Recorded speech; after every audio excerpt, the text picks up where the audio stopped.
जय हिंद दोस्तों।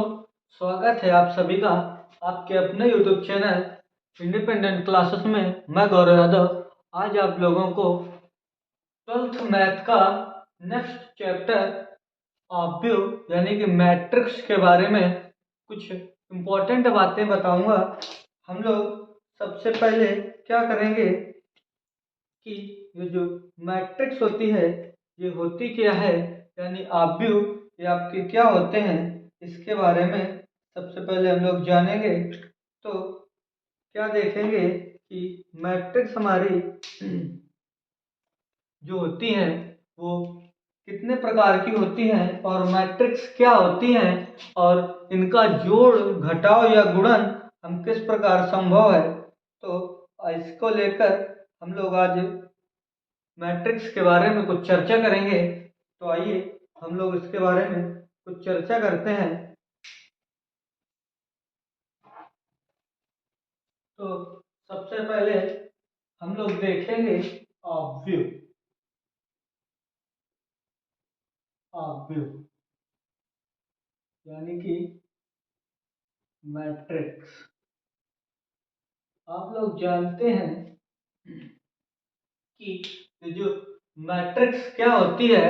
तो यदि कोई एम यदि कोई एम पंक्ति और एन स्तंभों की यदि कोई एम पंक्ति तथा एन स्तंभों में व्यवस्थित करने पर यदि किन्हीं एम एन अवयवों को या एम एन संख्याओं को यदि किन्हीं एम एन संख्याओं को या एम एन अवयवों को एम पंक्ति और एन स्तंभों में व्यवस्थित करने से आयताकार जो सारणिक मान या आयताकार जो सारणी प्राप्त होती है उसे हम लोग मैट्रिक्स या ऑब्व्यू कहते हैं। तो आपकी ऑब्व्यू या मैट्रिक्स क्या होती है कि एम एन संख्याओं एम कामा एन संख्याओं एम कामा एन संख्याओं से एम कामा एन संख्याओं से एम कामा एन संख्याओं को एम कामा एन संख्याओं को एम पंक्ति एम पंक्तियों और या एम पंक्तियों तथा एन स्तंभों एम पंक्तियों तथा एन स्तंभों में व्यवस्थित व्यवस्थित करने पर आयताकार सारणी करने पर जो आयताकार व्यवस्थित करने पर जो आयताकार सारणी प्राप्त होती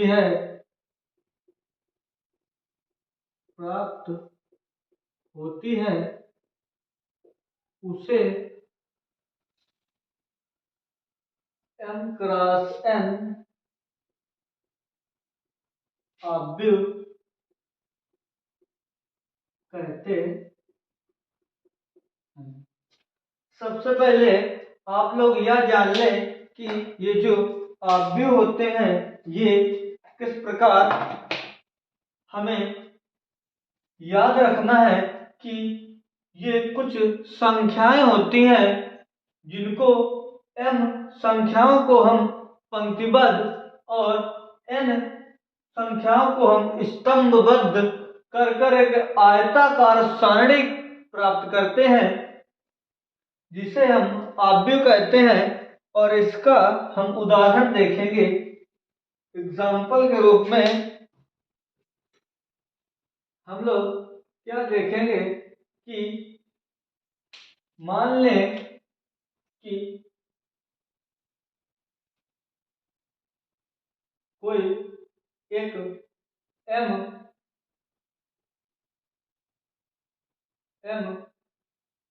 संख्याओं को पंक्ति, यानी कि ये इस प्रकार हम मान सकते हैं A11, A12, A13, या हम लोग इस प्रकार भी मान सकते हैं A12, A21, A21, A22, A31, A32।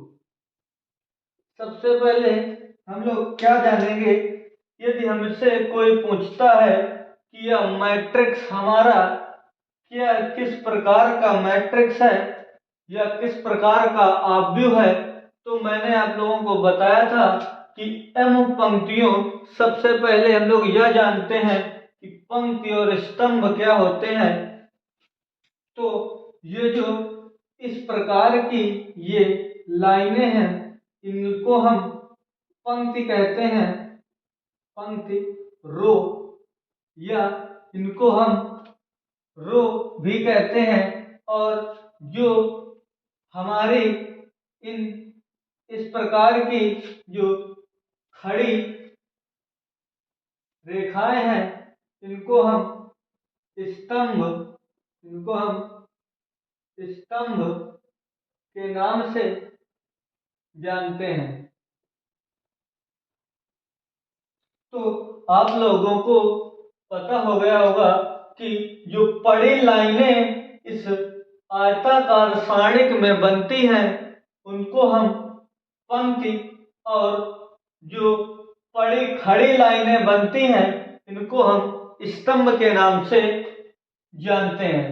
और उसके बाद हम क्या जानेंगे कि अवयव क्या होते हैं। तो अवयव के बारे में हम जानेंगे सबसे पहले कि अवयव क्या होते हैं। तो अवयव क्या होते हैं कि ये जो संख्याएं लिखी हुई है सारणिक के अंदर, इन प्रत्येक संख्याओं को हम अवयव कहते हैं। और ये जो अवयव होते हैं, ये बड़े ब्रैकेट में लिखे होते हैं, और इन अवयवों को बड़े ब्रैकेट में रखने के क्रम को ही हम लोग अवयव भी कहते हैं। तो अवयव क्या होते हैं कि अवयव वे संख्याएं होती हैं जो बड़े ब्रैकेट के अंदर पंक्तिबद्ध और क्रमबद्ध व्यवस्थित होती हैं, उनको हम लोग अवयव कहते हैं। और प्रत्येक पंक्ति और प्रत्येक स्तंभ के गुणनफल को, प्रत्येक पंक्ति के योग और प्रत्येक स्तंभ के योग के गुणनफल को अवयव कहते हैं। और सबसे बड़ी बात कि यदि हम सभी स्तंभों को और सभी पंक्तियों को योग के गुणनफल कर दें, तो हमें अवयव प्राप्त होते हैं। तो यहां से हम लोग लिखेंगे अवयव बराबर दोनों जितने भी स्तंभ होंगे लिखेंगे स्तंभों का योग। अवयव बराबर हम लिखेंगे स्तंभों का योग इंटू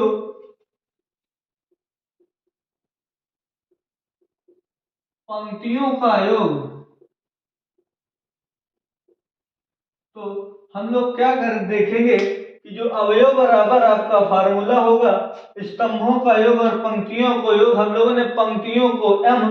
तो यदि कोई पूछे कि यह आपकी मैट्रिक्स में कितनी पंक्ति कितने स्तंभ हैं, तो हम लोग देखेंगे कि इसमें 3 पंक्ति, और सबसे पहले जो लिखने का क्रम होता है वो होता है पंक्ति इंटू स्तंभ, पंक्ति इंटू स्तंभ। तो यहाँ पर देखेंगे कि हमें 1 2 3 पंक्तियां हैं और 1 2 स्तंभ हैं। तो ये जो आपका अवयव है 3x2 की मैट्रिक्स बनाएगा। तो ये आपकी 3x2 की मैट्रिक्स है, यदि कोई पूछ ले कि इनमें अवयवों की संख्या, तो स्तंभों का योग इंटू पंक्तियों का योग या पंक्तियों का योग इंटू स्तंभों का योग, तो आप लोग देख रहे होंगे कि इस पे 2 स्तंभ बन रहे हैं, तो 2 1 2 3 पंक्तियां बन रही हैं इंटू 3, तो यहां से हमें 6। और हम लोग क्या देखेंगे कि जो इस स्तंभ या इस मैट्रिक्स में हमें 6 अवयव प्राप्त होंगे, और वो हम लोग देखेंगे तो 1 2 3 4 5 6 इस प्रकार हमें इस मैट्रिक्स में 6 अवयव प्राप्त हुए। अब आप लोग क्या सोच रहे होंगे कि ये इतनी बातें जो आपको बताई गई हैं, ये आप लोगों के लिए मैट्रिक्स के क्वेश्चन आने से ज्यादा ये बहुत इंपॉर्टेंट है, क्योंकि जब बेसिक लैंग्वेज में क्वेश्चन बनाए जाते हैं तो इन फार्मूलों का या मैट्रिक्स का मेन उद्देश्य क्या होता है ये आप लोगों को पता होना चाहिए। तो आप लोग क्या देखेंगे कि ये जो मैट्रिक्स होती है वो n संख्याओं में से m पंक्तियां तथा n स्तंभों को व्यवस्थित करने पर जो आयताकार ये सारणी प्राप्त हो रही है, इसको हम आव्यूह कहते हैं। और m पंक्तियों की संख्या और n स्तंभों की संख्या है, जो आप लोगों को प्रत्येक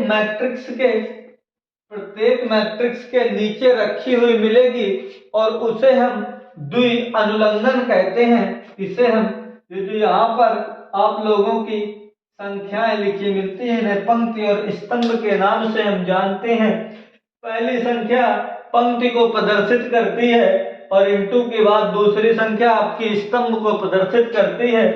और ये जो अंदर अवयव लिखे हुए हैं, इनको हम लोग द्वि अनुलंघिक अवयव कहते हैं।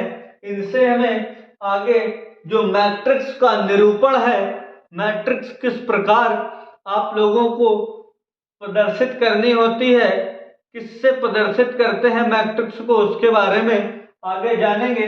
उसके बाद हम लोगों ने क्या देखा कि जो अवयव होते हैं वो क्या होते हैं कि जो पंक्ति अवयव क्या होते हैं कि ये जो mn संख्याएं हैं, इनको हम लोग बड़े ब्रैकेट के अंदर पंक्ति और स्तंभों के रूप में व्यवस्थित कर देते हैं। उन व्यवस्थित संख्याओं को ही हम लोग अवयव कहते हैं। और अवयव के लिए कुछ फार्मूला यदि पूछ ले आप लोगों से कि इस मैट्रिक्स में 3x2 मैट्रिक्स में कितने अवयव हैं, तो जितने स्तंभ होंगे, 2 स्तंभ बन रहे हैं तो दोनों स्तंभ का योग प्लस पंक्तियों का गुणनफल के बराबर आएगा। इस प्रकार हम लोग आव्यूह और मैट्रिक्स को देखें कि ये आव्यूह हमें किस प्रकार हल करना है। इसके बाद हम लोग क्या देखेंगे कि इसी में कि आप लोगों को बताया जाता है कि कोटि क्या होती है। आप लोग जो आप लोगों ने अभी देखा, मैंने जो आप लोगों को पंक्ति और स्तंभों का गुणनफल बताया, या हमें आव्यूह की जो भाषा है इस लैंग्वेज में, मैथ की लैंग्वेज में हम लोग इसे कोट या क्रम बोलते हैं।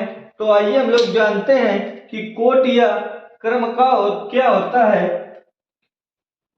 यहां से हम लोग क्या जानेंगे नेक्स्ट इस आव्यूह के बारे में कि कोटि या क्रम, आव्यूह का कोट या क्रम। और कोट या क्रम क्या होता है कि mn संख्याओं को m पंक्तियां तथा n स्तंभों में इस प्रकार व्यवस्थित करते हैं कि m क्रॉस n लिख दे तो हमें कोट या क्रम का पता चलता है।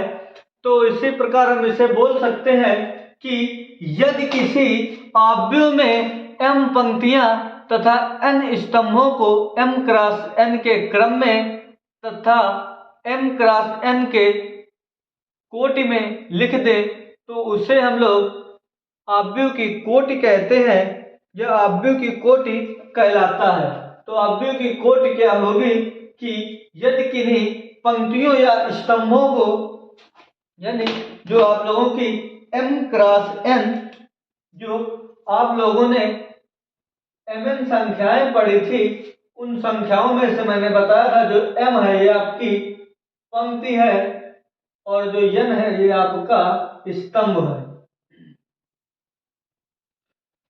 पंक्ति और स्तंभ को हम लोग जो m क्रॉस n में व्यवस्थित करते हैं, किसी भी मैट्रिक्स के अंदर a11, a12, a21, a22, इस प्रकार जब हम मैट्रिक्स को व्यवस्थित करते हैं तो ये जो मैट्रिक्स होगी उस पे दो पंक्तियां और दो स्तंभ है, तो यह आपकी मैट्रिक्स 2 क्रॉस 2 की मैट्रिक्स होगी। और ये जो यहाँ पर 2 क्रॉस 2 लिखा है इसे हम कोट या क्रम बोलते हैं। तो इसे मैट्रिक्स का कोट या क्रम पंक्ति और स्तंभों की संख्याओं पर डिपेंड करता है और इसको किसी भी कोटि को लिखने पर हमें उस मैट्रिक्स के अंदर अवयवों की जानकारी मिलती है। तो किसी भी मैट्रिक्स की कोटि या क्रम हम इस प्रकार दिखा सकते हैं। उसके बाद हम अवयव का निरूपण करेंगे। अवयव का निरूपण, अवयव का निरूपण, तो अवयव का निरूपण हम किस प्रकार करेंगे कि जो अवयव आपके होते हैं, जो अवयव आपके होते हैं वे क्या होते हैं कि वे अवयव को हम लोग कैपिटल ए या हम लोग अंग्रेजी वर्णमाला के कैपिटल लेटर के किसी भी अक्षर से हम इस अवयव को व्यक्त कर सकते हैं, या अवयव को कैपिटल लेटर के अंग्रेजी वर्णमाला के कैपिटल लेटर के अक्षरों से किन्हीं भी अक्षर से हम लोग इस अवयव को व्यक्त या प्रदर्शित कर सकते हैं। उसे हम लोग अवयव का निरूपण करते हैं और उसके हिसाब से द्वि अनुलंघिक, उसके हिसाब से आप लोग को द्वि अनुलंघिक, द्वि अनुलग्न, द्वि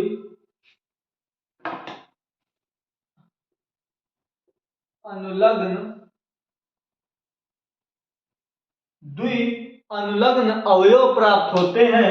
और ये जो द्वि अनुलग्न अवयव है वो हमें किस प्रकार लिखे हुए मिलते हैं। यदि हम किसी मैट्रिक्स में जो बाएं और किसी मैट्रिक्स के ये जो द्वि अनुलग्न है, ये अनुलग्न को हम किस प्रकार जानते हैं। यदि इस मैट्रिक्स जो लिखी है, इस मैट्रिक्स में ए, आई और जे इस प्रकार आपको लिखा मिलेगा, तो ये जो बाई और आई लिखी है, इस आई को हम लोग पंक्ति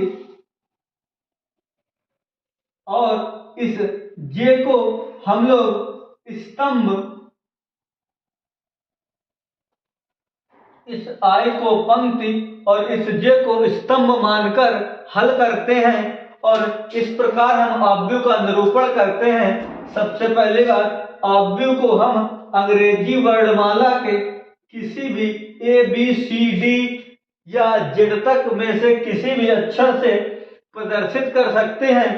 प्रदर्शित करने के बाद उस अवयव में जो अवयव होते हैं वो अवयव द्वि अनुलंघिक अवयव होते हैं और द्वि अनुलंघिक अवयव में से हम एक अवयव ए आई जे इस प्रकार रखेंगे कि जो आई होगी या पहला या बायां अवयव जो होगा आपका, वो बायां अवयव पंक्ति को और जो आपका दायां अवयव होगा वो स्तंभ को व्यक्त करेगा। इसके आधार पर हम लोग एक उदाहरण का क्वेश्चन करेंगे, एक एग्जाम्पल हल करेंगे हम लोग। इसके रिकॉर्डिंग क्या होगा कि यदि किसी यदि किसी ए आई जे या यदि किसी मान लें यदि कोई मैट्रिक्स ए बराबर ए आई जे दिया है में से A13 का मान बताओ और दिया क्या हुआ है आप लोगों को कि जो आपकी मैट्रिक्स निकालना है उस मैट्रिक्स में आप लोगों को ये जो ए आई जे है इसका मान दिया हुआ है कि ए आई जे बराबर 4j-3/2। इस पर दिया है ए आई जे बराबर 4j-3/2 से हमें इस मैट्रिक्स का मान निकालना है और वो मान A13 के पदों में निकालना है। तो सबसे पहले मैंने आप लोगों को बताया था कि ये जो बायां पद होता है A13 का हमें मान बताना है और A13 के मान से हमें ए आई जे ए का मान प्राप्त हो जाएगा। सबसे पहले हम लोग A13 से यह देखेंगे कि ये जो आपका पहला है इसे हम पंक्ति या आई मानेंगे, इसे हम पंक्ति माना था हम लोगों ने जब मैंने आप लोगों को बताया था कि ये जो आई होती है आपकी पंक्ति होती है तो इस एक को आई बराबर 1 और इसे हम स्तंभ मानते हैं और इसे हम जे से प्रदर्शित करते हैं, जे बराबर 3 रख लेंगे और यहाँ पर ए आई जे उसी प्रकार रख देंगे। तो यहाँ से जब हम आई बराबर 1 और जे बराबर 3 इस मान पर रखेंगे तो हमें ए आई जे का मान यहाँ से प्राप्त हो जाएगा। तो यहाँ पर हम लोग लिखेंगे ए की जगह हम लोग क्या लिखेंगे कि ए